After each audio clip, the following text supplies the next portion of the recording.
बेटा complex salt क्या है? तो कॉम्प्लेक्स सॉल्ट का मतलब होता है कि वो सॉल्ट जो पानी में आपने डाल दिया या किसी सोल्यूशन में डाल दिया, हर एक आयन की आइडेंटिटी को नहीं देगा, उसको कॉम्प्लेक्स कहेंगे। जैसे K4FeCN6 से टूटेगा, ये ब्रैकेट कॉम्प्लेक्स ब्रैकेट होता है, याद रखना। ये ब्रैकेट कौन सा ब्रैकेट है? Complex bracket. और ये कौन सा ब्रैकेट बोला? आयनिक ब्रैकेट। ये नहीं टूटता कभी भी, ये कॉम्प्लेक्स ब्रैकेट नहीं टूटेगा। टूटेगा 4K प्लस बनेगा, प्लस क्या बनेगा बोला? FeCN6 minus 4। कॉम्प्लेक्स सॉल्ट को हम कितने पार्ट में डिवाइड कर रहे हैं? 1 2 3 4 पार्ट में डिवाइड करेंगे। पहला पार्ट है हमारे पास सिंपल कैटायन और कॉम्प्लेक्स एनायन, जिसमें कैटायन सिंपल होगा और एनायन क्या होगा? कॉम्प्लेक्स। ये ब्रैकेट कॉम्प्लेक्स है, सिंपल कैटायन कॉम्प्लेक्स। दूसरा कॉम्प्लेक्स कैटायन और सिंपल एनायन, मतलब ये ब्रैकेट के ऊपर प्लस आएगा, उसको कॉम्प्लेक्स कैटायन कहेंगे और Cl निकलेगा और सिंपल एनायन। तीसरा है कॉम्प्लेक्स कैटायन और कॉम्प्लेक्स एनायन, मतलब दोनों कॉम्प्लेक्स हो जाएंगे, मतलब समझ लो दोनों का। ये टोटल कितना है? COCN6 है और ये FeH2O6 है। भाई यहाँ पे निगेटिव है, टोटल 6 निगेटिव, क्योंकि पानी के न्यूट्रल होता है। टोटल 6 निगेटिव दो पार्ट में डिवाइड होंगे। इसके ऊपर +3 आएगा और इसके ऊपर कितना आएगा? -3 आएगा, क्योंकि अगर -3 आएगा तब CO पे +3 चार्ज डेवलप होगा, और यहाँ पे +3 आएगा तो Fe पे +3 चार्ज आएगा, क्योंकि सेंटर एटम पे पॉजिटिव चार्ज आना चाहिए। न्यूट्रल कॉम्प्लेक्स मतलब वो कॉम्प्लेक्स के ऊपर कोई चार्ज नहीं, जैसे FeCO5 पे कोई चार्ज नहीं है, ठीक है।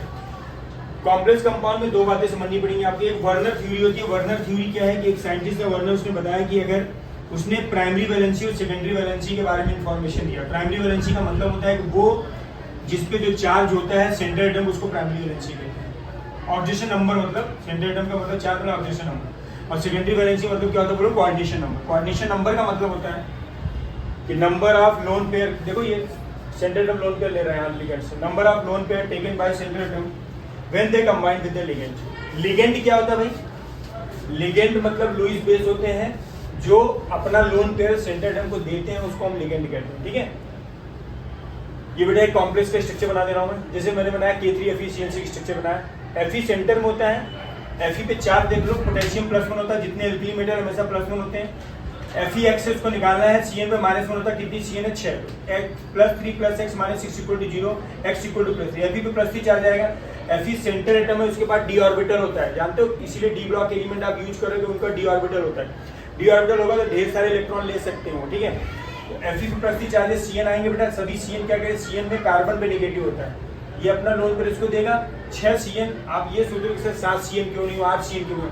ये तो आपको ध्यान रखना पड़ेगा, इसलिए कोऑर्डिनेशन कंपाउंड आप पढ़ रहे हैं, इसका स्ट्रक्चर ही ऐसा होता है कि Fe जो +3 चार्ज होता है तो 6 लिगेंड उससे अटैच होते हैं। बना दिया हमने।